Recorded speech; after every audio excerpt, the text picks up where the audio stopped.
2005년 제3차 슈퍼로봇 대전 알파가 상업적인 성공과 더불어 알파 시리즈의 마지막을 장식했습니다.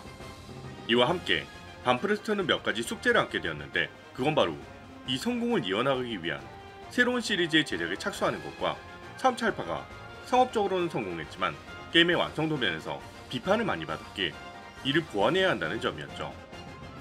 반프레스토의 경영진은 알파 시리즈의 성공을 이어나갈 새로운 프로젝트에 파격적인 예산과 제작 기간을 배정함과 동시에 이 시리즈가 발매될 간극을 메우기 위해 슈퍼로봇 대전 임팩트처럼 기존 작들을 활용한 리메이크 작품을 제작하기로 결정합니다.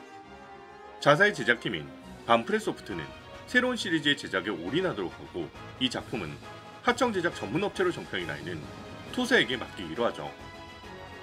오늘 여러분께 소개할 명작 게임은 오지사가의 발판을 마련한 슈퍼로봇 대전 오리지널 제네레이션즈입니다. 일명 슈퍼로봇 대전 오지스라고 불리는 오리지널 제네레이션즈는 게임보이 어드밴스로 발매되었던 슈퍼로봇 대전 오지1과 오지2를 하나로 합치고 오지사가의 지속을 위해 게임 제작 초기에 이미 발매가 결정된 에피소드 2.5의 내용을 일부분 포함하여 하나의 게임으로 만들어냈습니다. 이 구성은 과거의 플레이스테이션으로 발매된 슈퍼로봇 대전 컴플리트 박스를 떠올리게 하는 구성인데, 실제로도 크게 차이나지 않는 편이죠. 오지1과 오지2의 기존 내용에 후속작을 염두에 둔 다양한 추가 시나리오를 편성하여 설정이나 스토리를 조금 더 보강하는 방식을 택했습니다. 덕분에 이 게임 하나로 즐길 수 있는 스테이지의 숫자는 104개에 달하기 때문에 슈퍼로봇 대전 임팩트 이상의 볼륨을 자랑하게 되었죠. 게다가 게임보이 어드밴스로 발매된 이 두 작품들의 완성도가 상당히 좋았던 것으로도 정평이 나 있었기에 상업적으로도 상당한 성공을 거두었습니다. 게임보이 어드밴스로 발매된 슈퍼로봇 대전 오지 시리즈가 각각 26만 장과 17만 장을 판매한 것에 비해 이 게임이 45만 장이나 팔렸으니 말이죠. 오지스의 상업적인 성공과 호평으로 인해 반프레스토는 이후 오지사가 시리즈라는 새로운 프랜차이즈를 확립하게 됩니다. 플레이스테이션2 말기에 발매된 대부분의 명작 게임들이 받는 평가이지만 오지스 역시 그래픽과 연출 면에서 굉장한 호평을 받았습니다. 최초 발매로부터 무려 7년이나 지나서 많은 제작사들이 플레이스테이션2라는 하드웨어의 성능을 끌어내는데 충분히 익숙해져 있기 때문이었죠. 오지스가 특히나 사람들의 주목을 받았던 이유는 2007년에는 이미 대부분의 제작사들의 게임이 3D로 전환되었는데, 이 게임은 여전히 2D 도트 그래픽으로, 그것도 알파 시리즈를 능가하는 엄청난 그래픽과 연출을 구현하는데 성공했기 때문입니다. 이 시기는 7세대 콘솔들의 초창기여서 3D 기술이 지금처럼 발전해 있는 상황이 아니었기에 불쾌한 골짜기 현상을 호소하는 게이머들도 꽤 있었고, 그런 이유로 이 시기에 극한의 2D 그래픽을 선보이는 게임들이 엄청난 호평을 받았는데, 슈퍼로봇 대전도 그런 게임들 중 하나였거든요. 게다가 2006년에 TV 애니메이션으로 슈퍼로봇 대전 오지 디바인 워즈가 방영되면서 오지 시리즈에 관심을 보이는 팬층이 생겼고, 애니메이션 종영으로부터 4개월 만에 게임으로 등장한 데다 애니메이션보다도 높은 퀄리티의 그래픽을 보여주면서 이 팬들을 단숨에 흡수했습니다.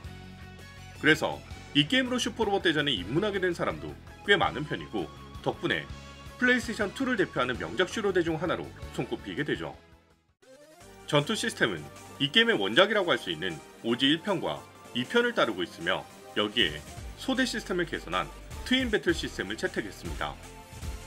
다만 전체적인 시스템의 변경이 있었기 때문에 오지2에 등장했던 연속 공격 개념이 삭제되고 전체 공격 및 더블 어택 공격이 추가되었죠. 거기에 특수탄 개념이 추가되어 다양한 범용 무기들을 플레이어의 취향에 맞게 강화시킬 수 있는 시스템도 추가되었습니다.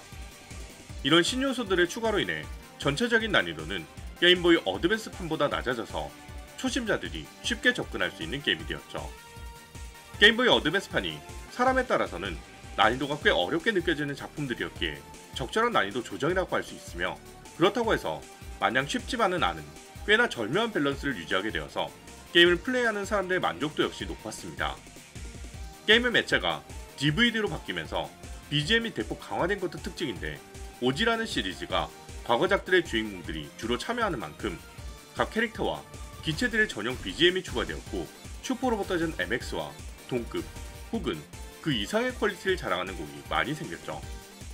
이렇게 슈퍼로봇 대전 오지스는 게임을 명작으로 만들어주는 3대 요소 중 그래픽과 음악이라는 두 마리 토끼를 잡는 데 성공했으며 이제 그 마지막 조각을 갖추기만 하면 됐는데 그게 바로 스토리, 즉 시나리오의 완성도를 갖추는 거였습니다.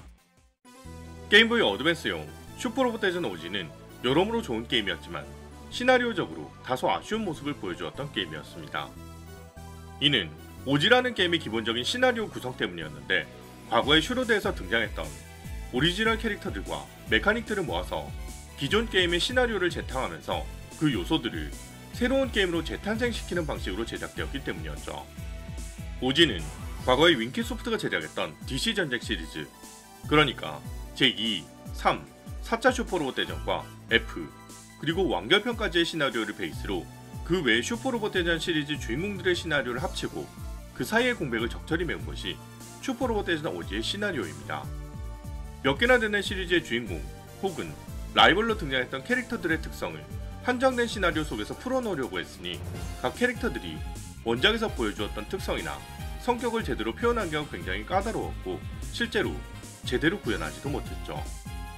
게다가 게임보이 어드밴스의 카트리지 용량 제한으로 인해 게임에 담을 수 있는 시나리오의 분량에 제한이 있었던 것이 가장 큰 문제였고요.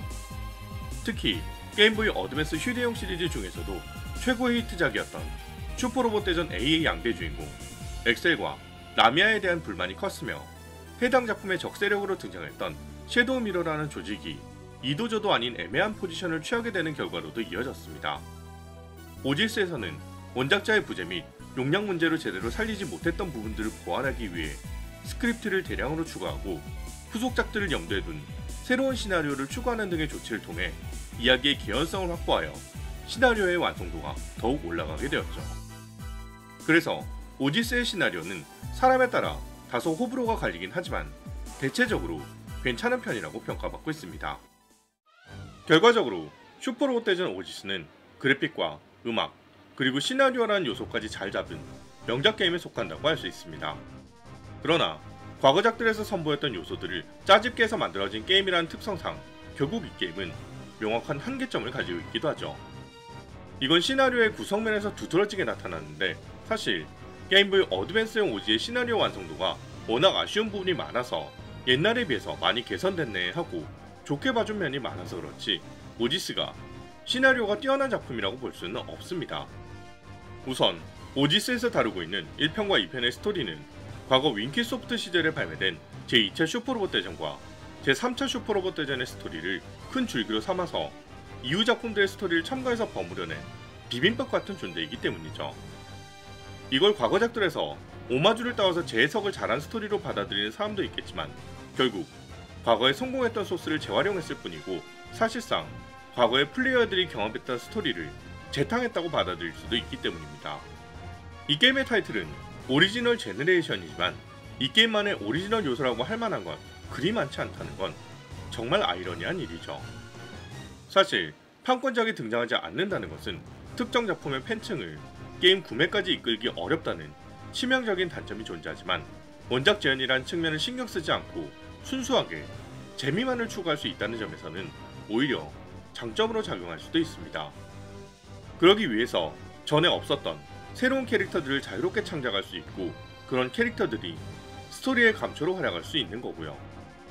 하지만 오지스에서는 몇몇 새로운 캐릭터들이 등장하긴 했지만 그들 중 대부분은 스토리 파트에서만 등장하는 캐릭터들이 많고 이런 캐릭터들은 대부분 1차원적인 성격을 가지고 있거나 디자인 면에서 성의를 좀 덜 들여서 만들었다는 느낌이 드는 것도 아쉽습니다.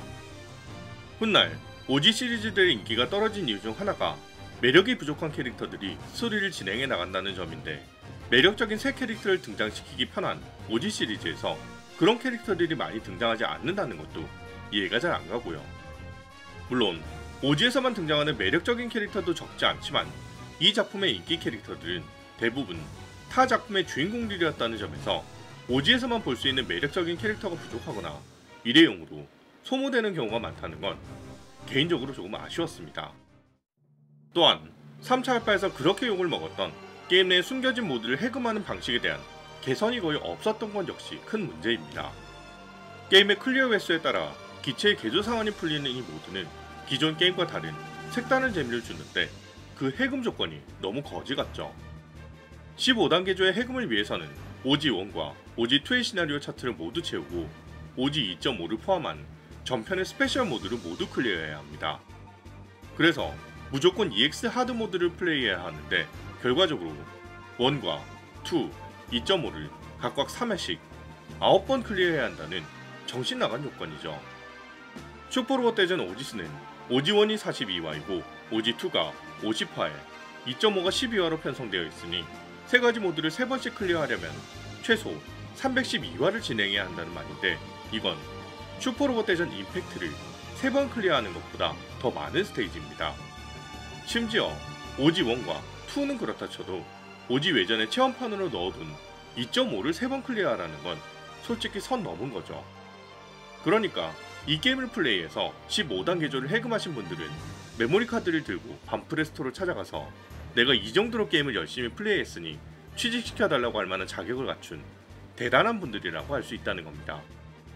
그 외에도 게임 내에 등장하는 파일럿들의 커딘을 죄다 파일럿 슈트를 입고 있는 걸로 통일시켰다는 점도 대단한 불만을 낳았는데 특히 정도가 심한 것은 아이비스와 슬레이로 국내에서는 전구라는 별명을, 일본에서는 어항이라는 별명이 붙었을 정도입니다. 훗날 테라다 프로듀서가 일본에서는 이거에 대한 반응이 좋았다고 반론했지만 그럴 리가 있겠습니까? 당연히 호불호가 심하게 갈렸죠. 결과적으로 오지스는 판권작이 참전하지 않았다는 점을 제외하면 거의 완전 무결한 슈퍼로봇 대전이 될 수 있었던 게임이었지만 몇 가지 아쉬운 점들 때문에 기존의 인기작들을 뛰어넘는 새로운 무언가가 되지는 못했다는 게 정말 아쉬울 따름입니다. 슈퍼로봇 대전 오지스는 슈퍼로봇 대전 시리즈 15주년을 기념해서 제작되던 작품이었고 반프레스토가 아예 기대를 안 했던 게임은 아니었습니다. 물론 이게 판권작에 필적하는 수준인 첫 주에만 33만 장이라는 판매량을 기록하고 추가 제작에 들어가 45만 장이나 팔릴 줄은 몰랐겠지만요.